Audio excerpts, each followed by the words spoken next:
Pemirsa, apa kabar? Saya Jonathan membawakan berita PTS hari ini.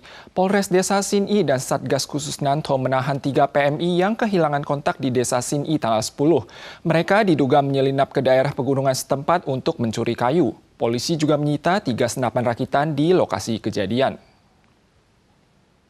Polisi tak berani gegabah saat menemukan 3 senapan panjang rakitan yang dinilai cukup berbahaya. Polisi Nanto dan Satgas Khusus menahan 3 PMI kaburan di sebuah gubuk di Desa Sin'i tanggal 10 dini hari saat sedang menyelidiki PMA yang kehilangan kontak dan menjalani program pencegahan penebangan kayu. Polisi juga menyita 3 senapan panjang rakitan. Ketiga oknum akan diserahkan ke kantor Kejaksaan Distrik Nanto untuk diperiksa sesuai peraturan pengendalian senjata api, amunisi, dan senjata tajam. Kementerian Ketenagakerjaan mengumumkan saat ini ada 12.000 orang di 1.767 perusahaan Taiwan yang mengambil cuti tak dibayar. Di antaranya industri manufaktur merupakan sektor yang paling terimbas. Kementerian Ekonomi menyatakan hal ini masih dalam batas kendali. Namun Federasi Industri Nasional mengakui bahwa iklim perekonomian tahun ini tidak cerah.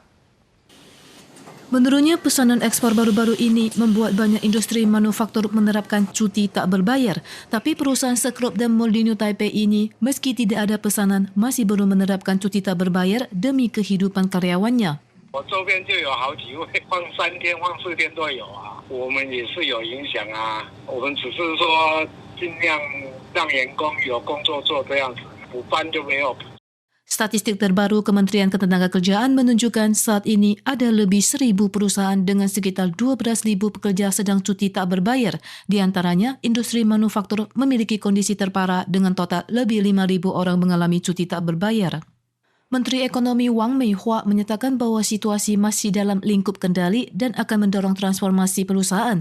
Namun banyak pelaku industri beranggapan mustahil karena tanpa pesanan tidak ada dana untuk transformasi. 不是短期可以解决一个长远的infrastructure， 就是我们的国内的这个架构的问题，对，跟电啊、水啦、缺工、缺料、缺土地，都是。今年景气就可能挑战。对，蛮具挑战。 Menanggapi situasi ekonomi yang lesu, CNFI akan mengunjungi Tiongkok selama 5 hari pada Senin tanggal 17. Mereka menyampaikan bahwa ekspor-impor Taiwan memiliki hubungan erat dengan Tiongkok dan berharap kedua belah pihak dapat menciptakan kemenangan dalam ekonomi secara damai. Peraturan wajib masker akan segera dilonggarkan. CECC mengumumkan situasi pandemi akhir-akhir ini stabil, maka wajib masker akan dilonggarkan mulai tanggal 17. Sejumlah tempat seperti transportasi umum, bus sekolah, dan bus TK yang awalnya diwajibkan memakai masker akan segera tidak diharuskan lagi. Banyak orang masih terbiasa memakai masker saat keluar rumah. Namun seiring meredanya situasi pandemi, CECC mengumumkan per 17 April pemakaian masker pada transportasi umum, bus sekolah, dan bus TK tidak dipaksakan dan akan diubah menjadi direkomendasikan dan wajib masker hanya berlaku di institusi perawatan medis dan ambulans. Sementara itu, kategori COVID-19 juga akan diturunkan dari penyakit menular level ke-5 menjadi ke-4. Tentara Pembebasan Rakyat Tiongkok meluncurkan latihan militer untuk mengepung Taiwan. Badan Keselamatan Maritim Tiongkok bahkan mengumumkan latihan dengan amunisi asli di sekitar perairan Pingtan, Provinsi Fujian tanggal 10.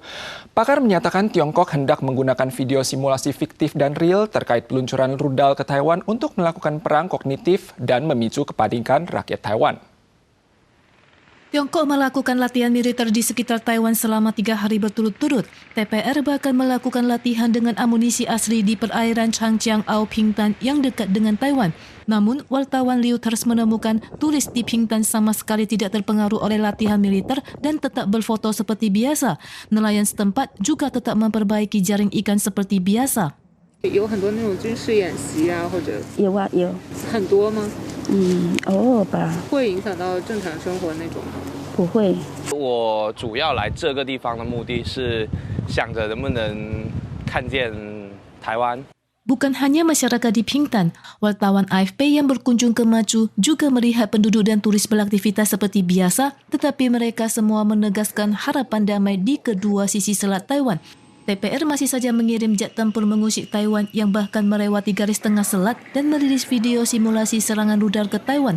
Kementerian Pertahanan atau MND menegaskan bahwa semua gerak-gerik TPR berada di bawah pemantauan ketat.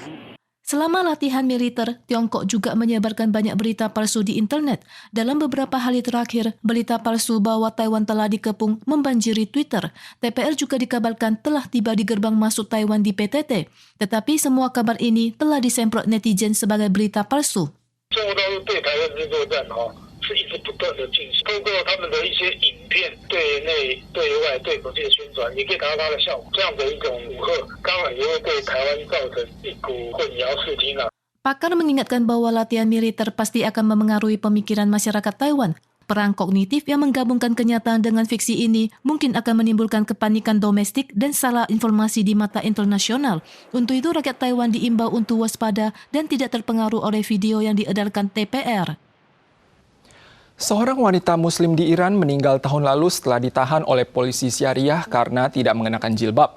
Hal ini memicu protes anti-jilbab berskala besar. Namun otoritas Iran terus melakukan kontrol ketat akhir-akhir ini dengan memasang kamera cerdas di tempat umum untuk merekam dan mengirim data wanita yang tak berjilbab ke pengadilan dengan tujuan menumbangkan tren emansipasi wanita setempat.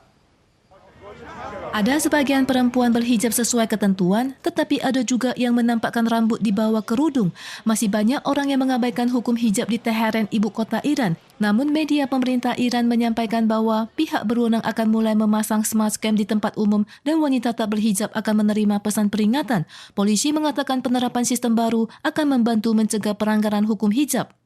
Sejak revolusi Islam di Iran tahun 1979, undang-undang telah menetapkan wanita harus berhijab dan pelanggar akan ditangkap dan didenda. Sejak tahun 2005, para pemimpin garis keras bahkan membantu polisi syariah untuk menegakkan hukum tersebut dan berita wanita tak berhijab yang diserang di Iran juga bermunculan.